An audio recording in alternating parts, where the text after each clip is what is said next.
All right. Good Monday morning, everyone. I don't know why I'm excited. I mean, it's cold here, but not as cold as it is other places because it's only like 34 out. But for this Texas girl, I'm freezing. So I have my heated blanket on. So, that's just how Amy rolls. But you guys are listening to Author Talk with me, Amy, Fern, and the lovely Sandy is joining us today. And our guest is Edward. So, hey, you guys, how was everybody's weekend? How's everybody doing?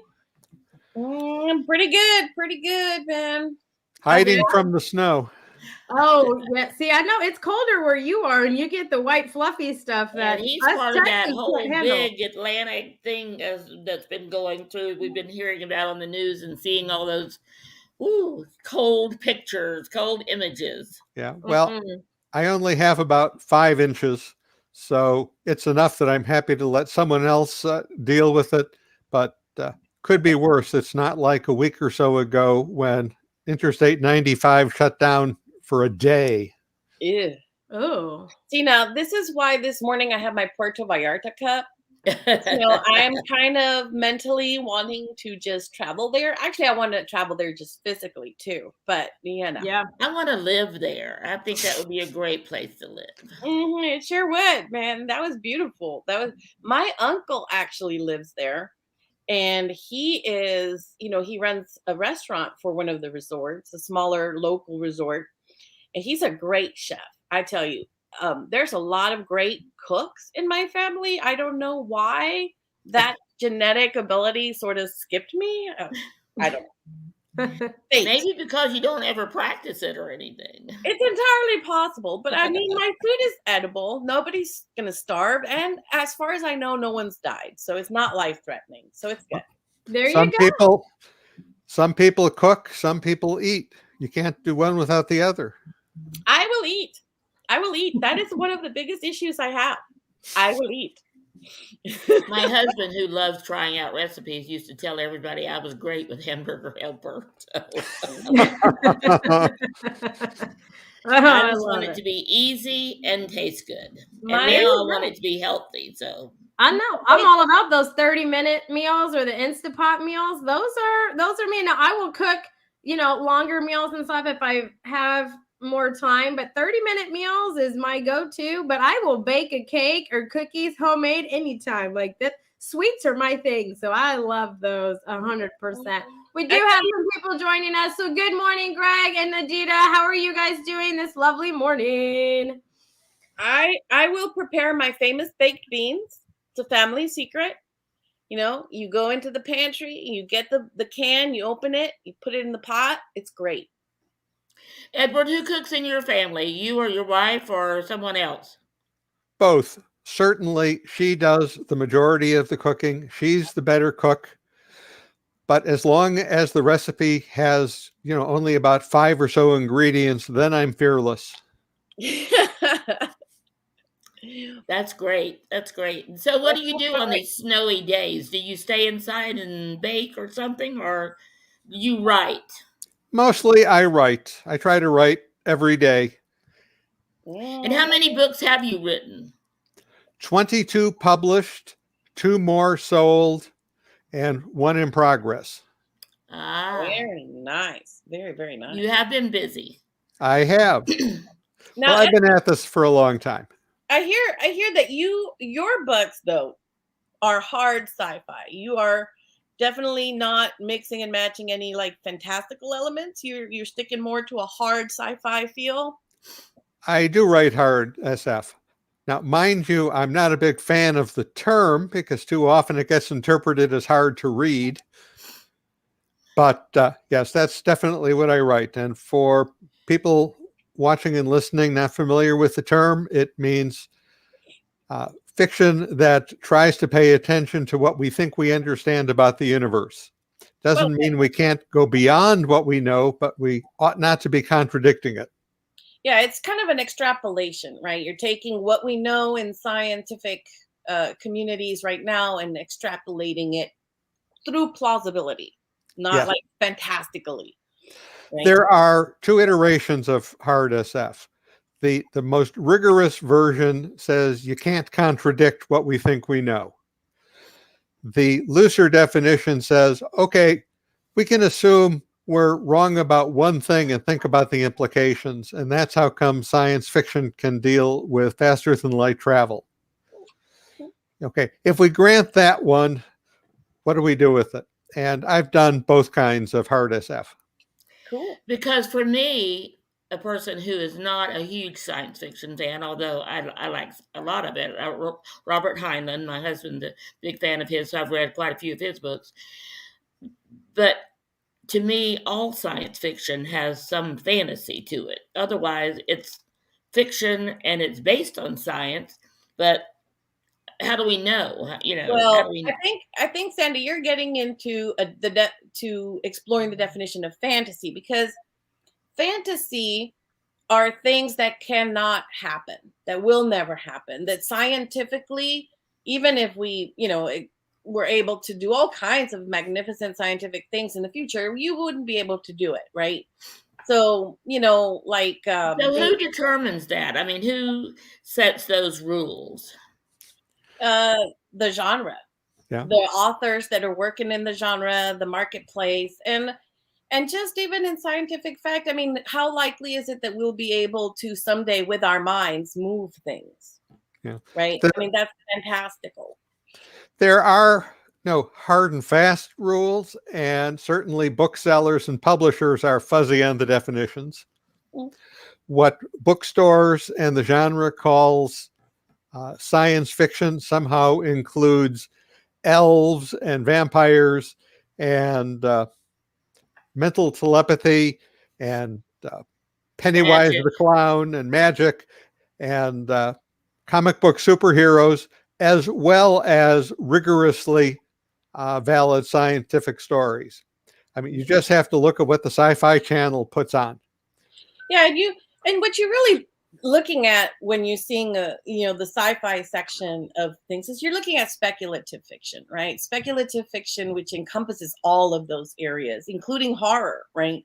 And it's more of like, speculating about the world and extrapolating things and, imagining. It's really a more imaginative genre. You are detaching from a lot of the realistic fiction and going into the realm of pure imagination, right? Not gonna start singing the Willy Wonka and oh man, I was about to say, can we bust this out? Like, busting it out or not? But chocolate is good. The late science fiction author and book reviewer Don Saker had the best, crispest distinction I've ever run across. He said, science fiction is the literature of the possible. Fantasy is the literature of the impossible. Mm-hmm. Yeah, and that's really what it is. I mean, that's what distinguishes the two, right? The plausibility of it. And I just got to say, James, no, we have not replaced Russell. Russell is still our co-host. Sandy is sitting in for him because Russell is en route to Alabama. Yeah. Okay. Yeah. Okay. On the That's move. true. That's true. Edward Russell is our it's me, Fern, and Russell usually for author talk, since Sandy decided to shift gears at the beginning of last year. And so he is currently en route there. So Sandy is subbing, not really filling in for him today. She's just coming back. But with all this talk about sci-fi, hard science, all the different kind of ways and diving in a little bit deeper, I think this is perfect, Fern, to get Edward talking about his book, Deja Doomed. Well, what I wanted to ask, because I always ask this of our authors who are on, is, what was it that made you decide to become a writer? What was the springboard for that? The genesis. Okay. I was reading some eminently forgettable book, and I was being very critical of it, maybe more so than my wife was used to. And she said sort of sarcastically, so I suppose you could do better, leaving me no choice but to try. Very nice. Very nice. Well, it turned out I enjoyed the process, and I liked, and it sold. So That's a biggie. yeah, that's a biggie. Now, at that time, I had a very time-consuming day job by the time it was published as a NASA contractor, as it happened. Mhm. It was giving me all sorts of good background for writing science fiction and absolutely no time to work on it. So it was many years later before I finished and sold the second book. But when I sold the second book, that meant the first one wasn't a fluke. And shortly thereafter, I decided I had enough of the first career, as much fun as it had been, and switched to writing full time. So when you started writing, now when was the first book? I guess really, when was the second book published? The second book was released in 2005. 2005. So, I mean, were you still kind of looking for agents at that time, or are you trying? I guess what my real question is, like, what is your method of publication? Did you go more traditional agent, find a publisher? Are you self-publishing? Kind of what were the routes that you took? Okay. I've never self-published. I know it's becoming increasingly popular, but that hasn't appealed to me. There's too much involved in it that's not writing, that eats a lot of time. Yeah, absolutely. Yes, you're running a business. Yes. Yeah. I sold my first book on my own, unagented. For my second book, I had an agent, and I worked with an agent for a long time. I still have an agent for my collaborative works, but a lot of my publishing I do solo. Hard SF is not everyone's cup of tea, and a lot of agents really don't want to touch it. When you say solo, you mean you're working with a publisher that you connected with, that you're selling the books to? Correct. Specifically, without an agent. Correct. Right? Okay. And is that also the books that you wrote solo? Because I see on Amazon that you've done some collaborative work with Larry Niven as far as writing books with him. Yes, I did 5 books with Larry, and we have an agent in common representing that work. And it generates a fair amount of interest still, even though the last of those was published in 2012. And it's a very interesting. I really love the authors that bridge nonfiction and fiction, because your collaborative works are works of nonfiction. How do that's you? Not so, Fern. That's what are not they? the case. They kind of look like it. No, the 5 collaborative books with Larry Niven are most definitely fiction. They're far future space opera. Okay. So explain. That brings a whole new area of questions, because I got questions about that. Because last year we did a collaborative writing piece with 5 authors. We worked together to create a story, and that was very interesting. And it's not easy. So as you work with your partner on these stories, what kind of process do you guys use to draft your tales? Well, Larry describes collaborating with me as a spectator sport, which is very generous and not entirely fair to him. Now, the genesis of this was his most famous book, which has won just about every science fiction award under the sun, called Ringworld. And that was published back in 1970, I think. And it's been a fan favorite ever since. So he and I were on a panel at a science fiction convention years ago, and the topic was my favorite planet. And what the panelists were supposed to talk about was what world, real or imaginary, they'd most like to visit. When it came my turn, I said I would like to visit the Fleet of Worlds, which was a site that we got to glimpse in his book Ringworld, but only in passing. And Larry said, Well, I don't have an idea for a story set there. And a little bit later, after the convention, I contacted him and said, well, I do. So we started with my general concept, and I sent him a plot idea, which he signed on to. Now, the main contribution Larry made was an extremely expansive future history with aliens and space travel technology and some interesting characters that had been in several of his books and stories. Oh. And he gave me free rein to reuse almost everything in this playground of his. Nice. Yes. So I would write a section of draft from the agreed upon outline. He would redline it a bit. I would redline his red lines. When we had convergence on the first couple of chapters, I'd move on to the next few, and so on. So the process worked for us. We live, 3,000 or so miles apart and 3 time zones apart.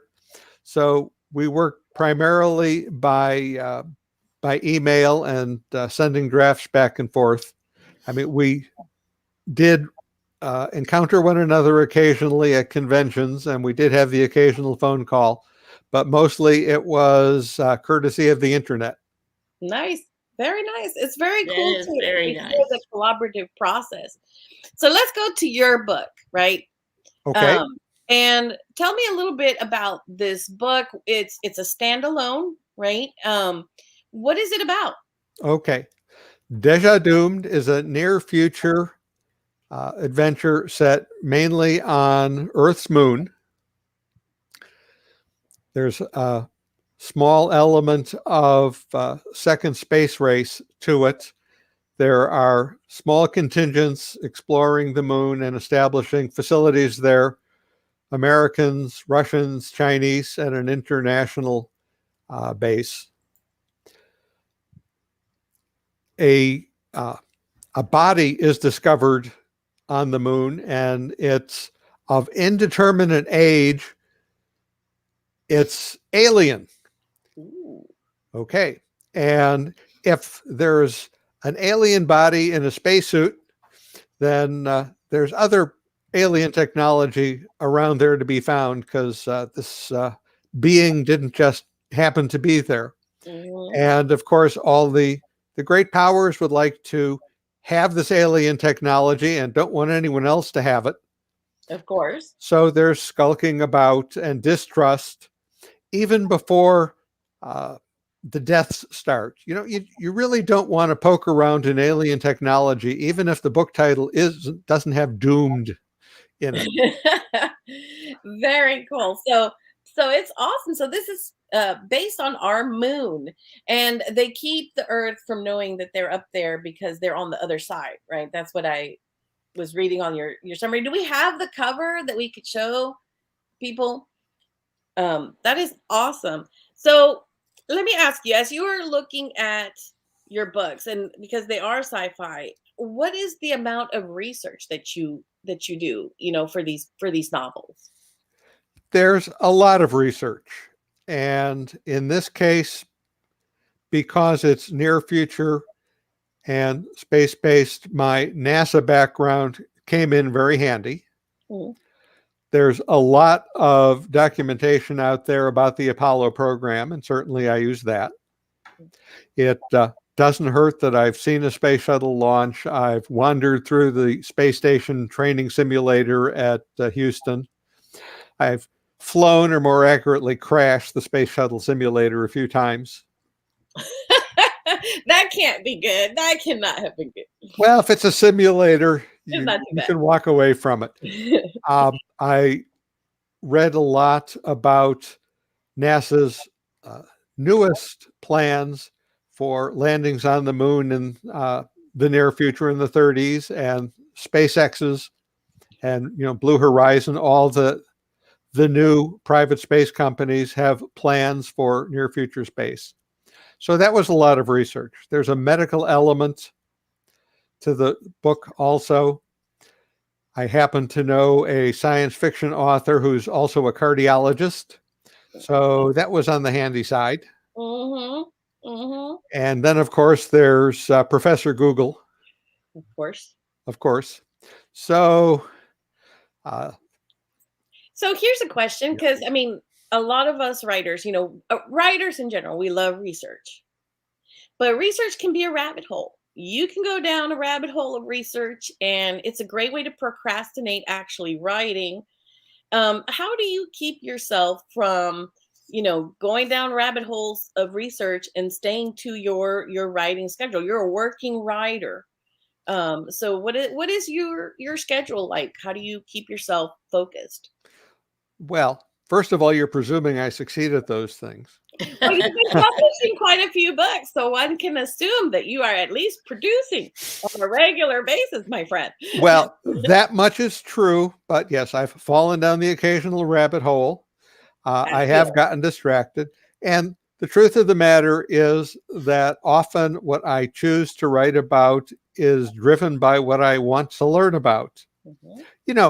It's easy to say abstractly, I'm curious about XYZ and I'll learn about it on my own time, but it's hard to stay focused then.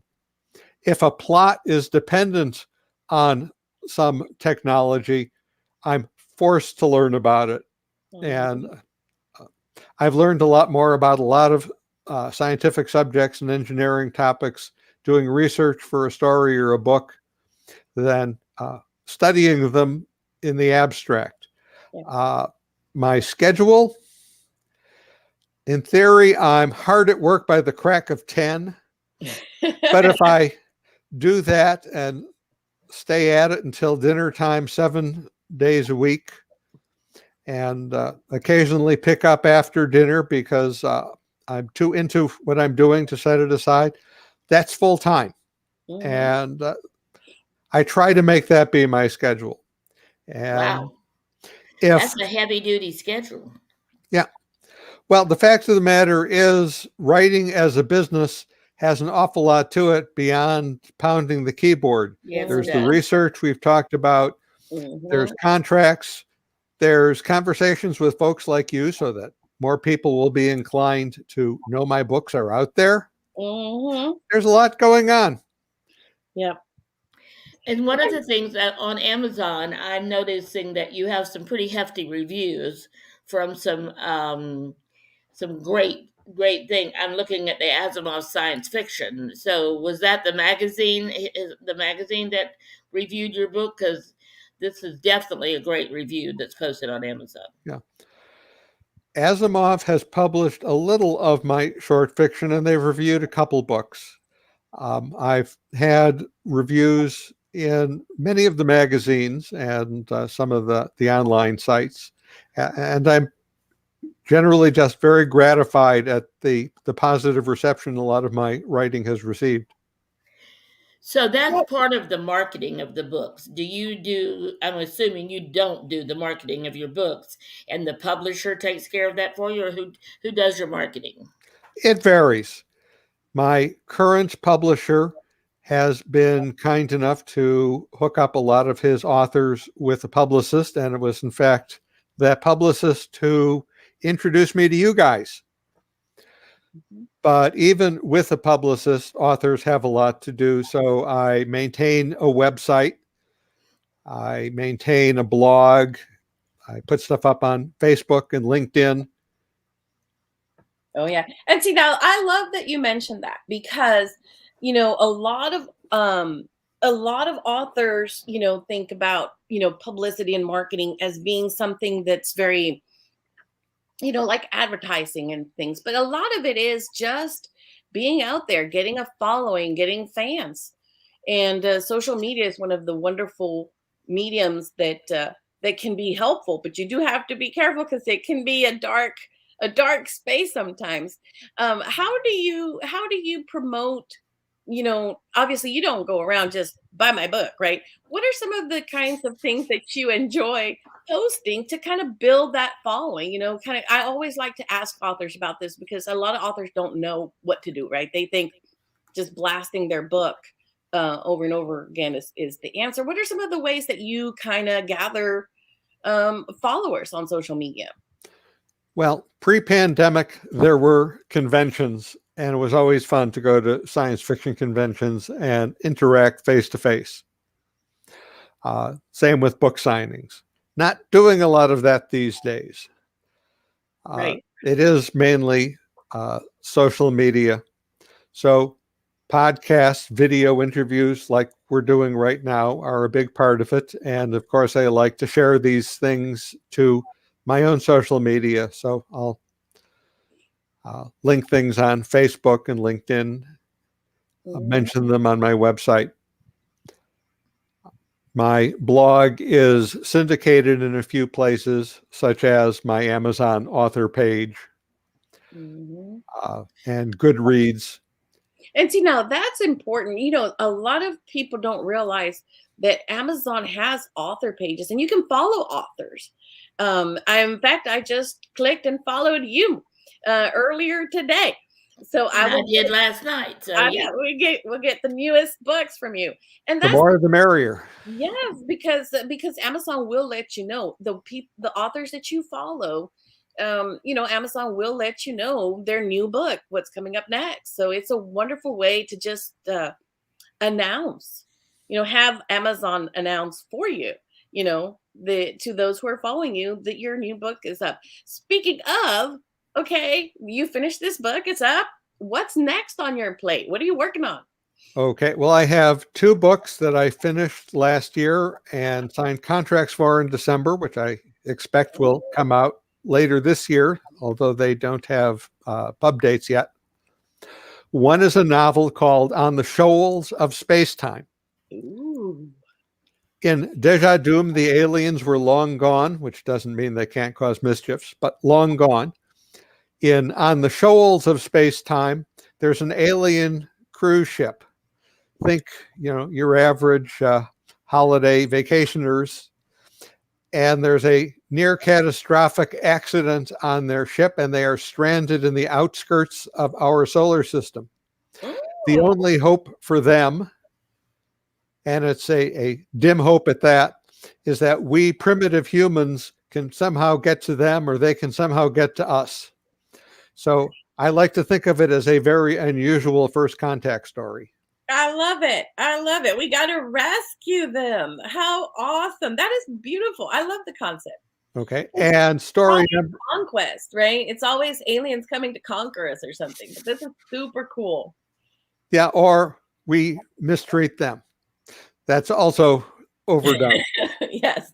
Okay. The second book that sold at the end of last year is a collection. One of the questions authors are asked all the time, and we hate with the purple passion, is what's your favorite book? Which book do you recommend? You know, it's like asking a parent, who's your favorite child? Even though the gestation period for books is about the same as for children. True. Yeah. So. And it's just as painful. It's just painful. Yeah. The new collection is The Best of Edward M Lerner, and it's got 14 selections spanning my career as an author. And since I picked and chose from throughout my career, I won't mind recommending that one as, what do you recommend? What's your favorite? Nice. Yes. I love it. That's cool. Talk about aspiring to something as a writer, to be able to have enough of your work available that you could do something like that, a collection of the best of. That is super awesome. Congratulations. Yeah. Thanks. Yeah, that's cool. I don't think I've ever heard of something like that. I think that is, I would definitely get that, just because I am one of those people that I know authors don't like the question. I'm like, oh, you know, which one was your favorite? Which one was the most favorite to write? You know, things like that. But that's cool that you're just going to put them all kind of like in a series of, these are your, you know, current favorite or whatever. That is just awesome. Because then when people ask you, you can be like, oh, well, I've actually created that for you. Here's where you can go and look at the ones that I like. You know, so that's brilliant. Like, that is just, oh man, that's brilliant. I love it. That's So, fantastic. Edward, if someone's watching this that would love to have you on their podcast, how do they reach you? My email is pretty straightforward. EML, my initials, at edwardmlerner.com. That's my authorial email address. Very good. So, And we will definitely put your links. I know Amy already put the link to the to Deja Doomed in the chat. So guys, go in and get this book and follow Edward. Thank you for coming on with us. Yes. It's been my pleasure. This has been it was so fun, much Edward. fun. It was a lot of fun to get to know you. So thank you for that. Yes. Well, you guys, tonight on Through the Eyes of Authors, we are actually not meeting. I need to be on the Houston Writers Guild board meeting so we can have everything ready for the spring conference. So tonight, it is not going to happen. But it is also Martin Luther King Day. So you guys, happy Martin Luther King Day. So closing comments, questions, anything like that. Let's go to Sandy first. Oh, it's just been fun to be here. Thanks for inviting me and letting me be the one that gets to fill in when Russell's away traveling. And we miss you, though, Russell. We I do. love We it. love you, Sandy. We love you. And I just want to throw out that, today is a National Appreciate a Dragon Day. Oh, okay. So I am posting all over my social media awesome pictures of dragons. Now, you're a big fan of dragons. So I does love that come under fantasy? That is definitely, well, look, okay. That's a whole nother show in and of itself. Whether or not Dragons. not fire fantasy, my friend. I am convinced there must have been some kind of animal that was dragon-esque because they're everywhere across the globe. People have stories, myths about them. So I think there was a basis in it, but at this current moment in our history, they seem to be gone. I have to give you a hard time. I love you guys. Fern, what about you? Closing comments, questions, anything like that? I just want to say thank you to Edward for sharing your beautiful work. I am looking forward to the whole Rescue the Aliens book. I'm totally looking forward to that one. And I'm looking forward to reading Deja Doomed. Yeah. Well, great. Awesome. Well, Edward, thank you so much for taking time out of your day to come and talk to us about your book and just you as an author. This has been an amazing conversation. We love hearing the stories and getting kind of behind the scenes look at authors and their writing style and why they choose to write the things that they write. So thank you so much for taking time out of your day to come and talk to us. But until next Monday, you guys, we hope everyone has a fantastic week and we'll catch you all